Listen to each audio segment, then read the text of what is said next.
Yeah, I'm not gonna lie. I'm semi-angry with myself. It is now 9:30 on Sunday. I don't know what day it is, but Sunday 9:30. And I'm just waking up. Like I'm angry with myself. I wanted to wake up early, but I clearly just slumped and fell asleep because I'm looking at my bed now, my laptop and everything is still there. My speakers from me cracking on the night before. So I didn't even flip and brush my teeth. That's how bad it is. So I can taste. I don't know, man. I can just taste breath. So yeah, man. I'm not even gonna. Obviously every morning I used to go for a run, but it's like I'm gonna punish myself. So I'm not even gonna go for my run or do any abs because like how you never woke up on time. So yeah, I'm gonna literally go brush my teeth, come back here, sort out my alarms on my phone, and then yeah, man, get ready to start the day. So not the greatest start to the COD vlog, but yeah, man, I'm documenting rather than curating, so I'm showing y'all my whole journey. So yeah, man, this video's coming up to a minute. I'm gonna see y'all soon. But at the same time, I'm very grateful because, like, I get it, sleep's important. You know, I probably didn't go to sleep. Well, I don't even know what time I actually fell asleep. Maybe I fell asleep maybe like two something. Yeah, so it's been like 7 hours. So yeah, in a way, it's good. You know, make sure sleep's important because I went through a period of my life whereby I used to religiously get up at 5. Like no matter what time I got to bed, whether it's like even if I went to bed at 4, I'd still get up at 5. And like that can be detrimental to your health because you hear a lot of people screaming, "Oh, 5 a.m. club, whatever, whatever." But at the end of the day, it's not what time. It's not what time you wake up. It's what time you go to bed.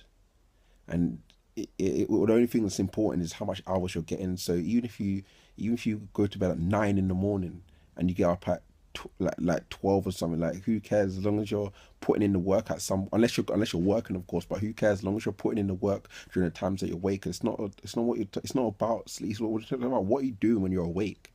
Do you get what I'm saying? Because you can have a guy who does the 5 a.m. club and getting 2-3 hours a night sleep, but yo, are they even cracking on in the daytime?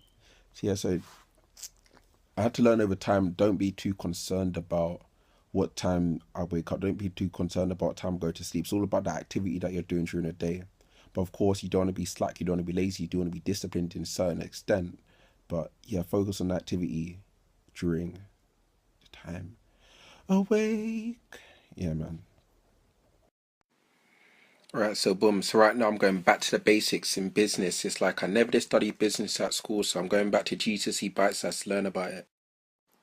Oh, my face looks absolutely frazzled. But it's like a lot of people can laugh, but there's so much business things out there, but they make things so complicated with so much crazy words.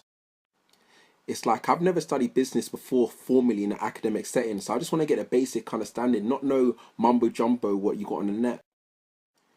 You get me? I'm just trying to learn the basic understanding what they teach at GCSE, and it's like, if I'm gonna drop that in the next now. Like I'm trying to learn the language that they speak in business. I want to try and learn that language. Sorry, I had a phone call come through that completely interrupted my flow. But like I was saying, yes, I'm trying to learn the language of business because it's like if you're French, for example, because yeah, if you're French, for example, when you go to Germany, you're not going to turn around to them and say, "No, don't speak German. I'm French. I'm French. I only speak French." No, you're going to adapt and learn the language in the country that you're in. So every now and again, you might throw in Ich heiße or Wie heißt du. You get what I'm saying? You're going to respect their language. So it's the same thing like business. When you're coming into the business world, you have to adapt and be prepared to learn the terms that they're using in the business world. You got to respect it, as they say. So yeah, I hope that all makes sense. So now I'm just here trying to learn the business language in in the business world using GCSE bite size to Braskla. In fact, sorry, let me give you a bit of substance as to why I'm doing this in the first place because I know I haven't spoken to everybody. I've spoken to some people on the phone about this lately. But to cut a long story medium, like I've been an entrepreneur now for the last coming up to 3 years, but I want to make the transition to business owner. Like being a full-time entrepreneur is fun, it's great, but it does has its pros as well as its cons. And one of those is leverage, I find. So like I'll say over the last like 2 or 3 weeks, I've been kind of down, not down, but like I've been kind of thinking, really thinking with myself. Like being a full-time entrepreneur, I can't even say the word entrepreneur anyway, man. But it's like I've done well, I've got to the top five out of the most powerful in the world. Yes, I'm like the top five of the most powerful young entrepreneurs in the world. But I want to make the transition now to becoming a business owner. Because for me, an entrepreneur, like, it's basically like a hustler. You just hustle, you get P, you stack wherever you can. You know what I'm saying? You're just about hustling. And being born and bred from South London, like that's ingrained in me. Like I've been hustling from day, so becoming an entrepreneur is easy in the sense that I'm used to hustling. Except being an entrepreneur, comparing yourself to being in South London, it's like obviously it's a bit more, it's a bit more. I guess what I'm trying to say is that hustling in South London is more frowned upon than hustling being an entrepreneur. That's what I'm trying to say. But yeah, so although being an entrepreneur is great, I feel that it does have its cons in terms of leverage. That's why I really want to make sure interested to being a business owner. So yes, I've been really looking around over the last couple of weeks, and decided I want to become a business owner. So that's why I'm now having to learn the language for it. So it's like I now need to learn the language for it, just as if I was French moving to Germany, for example, having to learn German now. So yeah. And at the same time, I kind of dropped a video yesterday on my Facebook page, but yeah, I wanted to like kind of create like a vlog documenting my journey through this process. So I apologize in advance from now. You can delete me from now if you want to, but I'm going to be doing hella snaps or Instagram videos or just literally showing you what I'm doing. So with that said, I'm going to go back to this now. Hope you're having a fantastic, exuberant, exhilarating Sunday, and I'll catch you in a bit. Well, business is any activity or any enterprise that's being carried out for the purpose of profit. Simple. Alright, boom, I'm going to give myself the test now. What is an example of a service? The bus journey. You know what, yeah, it's going to be very peak if I don't pass this test, you know. This is GCSE business. I got a first class honours degree in psychology, so I better pass this, you get me? Okay, I'm about to check my score. Here we go, check score. And it is 9 out of 10! Oh. Right, let's see which one I got wrong. What? An advertising agency is not part of the tertiary sector. They're part of the... Oh, they are part of the tertiary, not secondary. That's cool anyway. I'm not trying to run an advertising agency anyway. Or maybe I am. I don't know. But alright, cool. 90% is still good. Okay, now looking into why set up a business. I know damn well what I want to, like... Anyway, yeah. But it's all about the why. I'm now looking into the forms of ownership, whether you want to become a sole trader, a partnership, or to become a private limited company. But it baffles me in the sense that it all comes down to liability. Like, do you want to be held liable? Do you want to come to be held liable? And why does it always have to start negative? Do you get what I'm saying? Like, why do you need to make the decision at the beginning whether you want to be held liable, whether you want to be held liable for the company debts? Like, liable, it just is negative. I don't get it. Like, why can't you just be having fun, building a business, and only then, if a problem does happen, then you can decide who will be held liable. Nope, you got to decide at the beginning who's going to be responsible for the debts or the liability. Like this term here, unlimited liability. Why do I have to decide that now? It's funny. Someone's invited me to do a talk on Friday, so I said, "Okay, cool. Let's talk. Let's have a conversation about it this evening." But they gave me a foreign number. I don't know why that's made me laugh. I just wasn't expecting it. But yeah, we rearranged for it to be a FaceTime, so I'm gonna FaceTime them, and they're gonna give me the brief for Friday. Crap, I just clocked. It's gone 4:15. I said myself 4:15. I'm gonna get changed to go to the gym. So yeah, I'm gonna go gym now. Get them guns. But before I go gym, I've just been sent from my videographer the footage from my talk in Banbury, but for some reason I can't download it. Because I haven't oversold.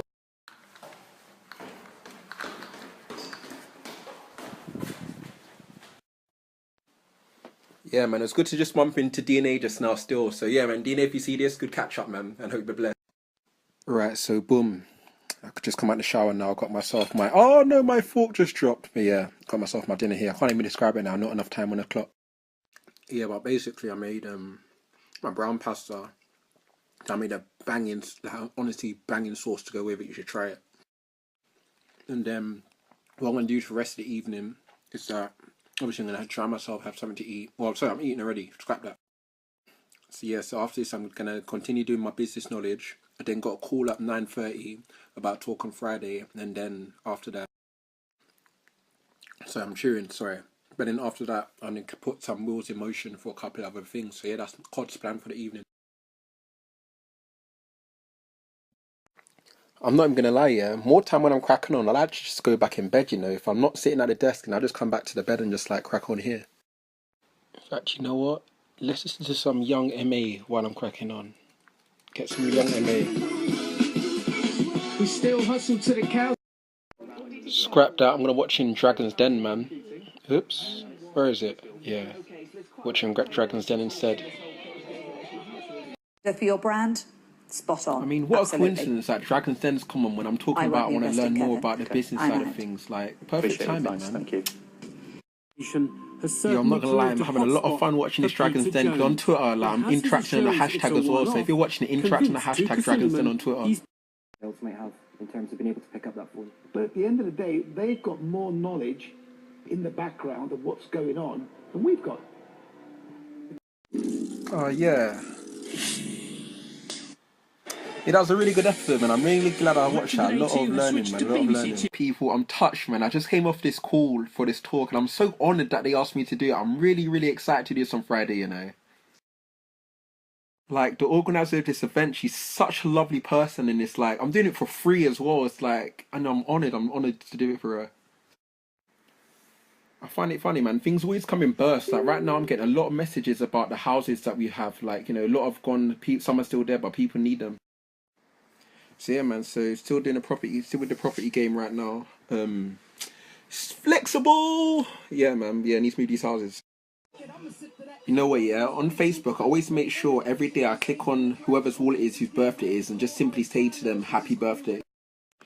And of course, add their name with it. What you find is that out of all the friends people have, probably less than 10 or even 5% actually do say happy birthday.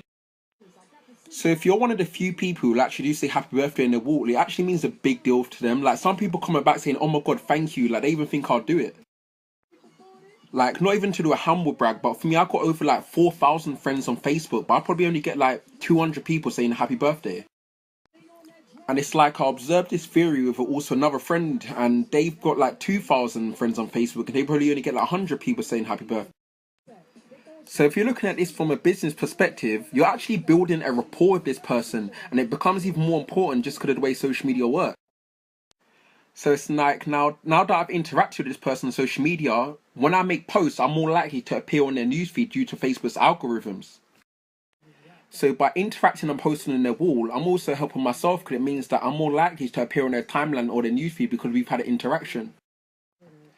So not only am I doing a good deed by simply wishing them a happy birthday, because hardly any people do, I'm also, in a way, helping myself in future. So yeah, that's just a quick trick I've been doing on social media now for a couple of years. So yeah, let me know how it works out for you. Let me know any reactions, what people give you when you say happy birthday. Like, this person just now replied back saying thank you, Coyote, with an X, with like a kiss. So if you're someone you don't really interact with, it can be a big deal for them. So yeah, man, just try it. It'll help you in terms of your own personal brand. It'll help you in terms of the Facebook algorithms. And it's just a good deed to do. So say happy birthday to people. Alright, cool. I'm going to wrap up these videos here. Save my Snapchat story. And keep it moving.